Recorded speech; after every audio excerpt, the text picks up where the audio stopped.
Hi friends, ಇವಾಗ ಏನಂತ ನೋಡಿದ್ರೆ ನಮ್ಮದು ಸಿಟಿ ಒಳಗಡೆ ಬೇರೆ ಅನ್ಲೋಡ್ ಇದ್ದಿದ್ದು ಅಪಾರ್ಟ್ಮೆಂಟ್ಗೆ ಸೇರೆ ಅಂತ ಸೀದಾ ಲೊಕೇಶನ್ ಹಾಕೊಂಡು ನೈಟೇ ಬಂದುಬಿಟ್ಟೆ. ನೋಡಿದ್ರೆ ಸ್ವಲ್ಪ ಜಾಗಗಳಿಲ್ಲ ಅಂತ ಮತ್ತೆ ಮೇನ್ ರೋಡ್ಗೆ ಹಾಕೊಂಡು ಹೋಗ್ಬಿಟ್ಟಿದ್ದೆ ಗಾಡಿನ. ಪೊಲೀಸ್ನೆಲ್ಲ ಕರೆಸಿ ಹಾಕ್ಸಿರೋದು ಮೇನ್ ರೋಡಿಗೆ. ಆ ಥರ ದೊಡ್ಡ ಕ್ಯಾಬ್ರಿನೇ ಆಗಿಬಿಟ್ಟಿತ್ತು. ಸೇರೆ ಅಂತ ಲೇಬರ್ಸ್ ಎಲ್ಲ ಬಂದರು ಅಂತ ಒಳಗಡೆ ಎತ್ಕೊಂಡ್ಬಂದೆ. ನೋಡಿದ್ರೆ ಯಾರೋ ಕಾರ್ನ ಬೇರೆ ಅಡ್ಡ ಹಾಕ್ಬಿಟ್ಟೆ ಹೋಗ್ಬಿಟ್ಟಿದ್ದಾರೆ ರೋಡಲ್ಲೇ. ಆ ಕಾರ್ ನಿಲ್ಸಿರೋರು ಅವ್ರನ್ನೆಲ್ಲ ಯಾರು ಏನು ಕೇಳ್ತಾ ಇಲ್ಲ. ನಮ್ಮ ಗಾಡಿ ನಿಂತಿರೋದಕ್ಕೆ ಎಲ್ಲ ಬಂದು ಹೋಗೋ ಬರೋರೆಲ್ಲ ನನ್ನನ್ನೇ ಬೈಕೊಂಡು ಹೋಗ್ತಾ ಇದ್ದಾರೆ. ನಿಮಗೆ ನಿಮ್ಮ ಕಾಮನ್ ಸೆನ್ಸ್ ಇಲ್ವಾ? ಈ ರೋಡಲ್ಲಿ ಏನಕ್ಕೆ ಬಂದು ನಾವೇನು ಸುಮ್ಮನೆ ಬರೋಕ್ಕಾಗುತ್ತಾ ರೋಡಿಗೆ? ಒಳಗಡೆ ಅವ್ನ ಮನೆ ಅವ್ರು ಒಳಗಡೆ ಇಟ್ಕೊಂಡಿದ್ರೆ ನಾವೇನು ಮಾಡೋಕ್ಕಾಗುತ್ತೆ ಹೇಳಿ?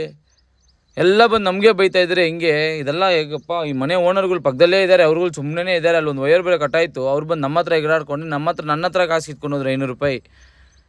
ಇದೆಲ್ಲ ಯಾವ ಊರು ನ್ಯಾಯನೋ ಏನೋ?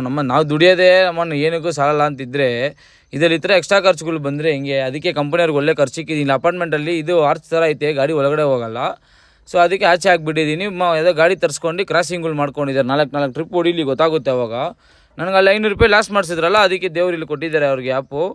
ಅದೇ ಹಂಗಂತ ಅಂದ್ಕೊಂಡು ಸೀದಾ ಸಾಗಿ ಹೇಳ್ಬೇಕಂದ್ರೆ ಇಲ್ಲಿರೋ ಜನಗಳಪ್ಪ ಬೆರ್ರಿ ಟೆನ್ಷನ್ ಪಾರ್ಟಿಗಳೇ. ನಾವು ಪಾಟಿಗೆ ಸೈಡಲ್ಲಿ ನಿಂತಿದ್ರೆ ಅದು ಅವ್ರಿಗೇನೋ ಅಪ್ಪ ನಡ್ಕೊಂಡು ಹೋಗೋ ಡಿಸ್ಟರ್ಬೆನ್ಸ್ ಆಗುತ್ತೆ ಅಂತ ನೋಡ್ರಿ. ಕಾರುಗಳು ಪಾಸ್ ಆಗ್ತೈತೆ, ಅದೆಲ್ಲ ಅರ್ಥ ಆಗಲ್ಲ ಅವರಿಗೆ ಅಪ್ಪ. ಸೊ ಇವಾಗ ನಾನು ಏನು ಹೇಳ್ತೀನಿ ಅಂದರೆ, moral of the story is, ನೀವು ಸಿಟಿ ಒಳಗಡೆ ಬರಬೇಕಂದ್ರೆ ಪಾರ್ಟಿನ ಫೋನ್ ಮಾಡಿ ಕನ್ಫರ್ಮಾಗಿ ಕೇಳ್ಕೊಳ್ಳಿ ಗಾಡಿ ಒಳಗಡೆ ಬರುತ್ತಾ ಇಲ್ವಾ ಅಂತ. ಸುಮ್ಮನೆ ಅವ್ರು ಬಾ ಅಂತ ಹೇಳಿದ್ರೆ ಫಸ್ಟ್ ನೀವು ಹೋಗಿ ಚೆಕ್ ಮಾಡ್ಕೊಂಬಂದು ತೊಗೊಂಡೋಗ್ರಿ ಅಂತ ಮಾತ್ರ ಹೇಳೋಕ್ಕೆ ಇಷ್ಟಪಡ್ತೀನಿ. ನೆಕ್ಸ್ಟ್ ವಿಡಿಯೋದಲ್ಲಿ ಸಿಗ್ತೀನಿ. By friends.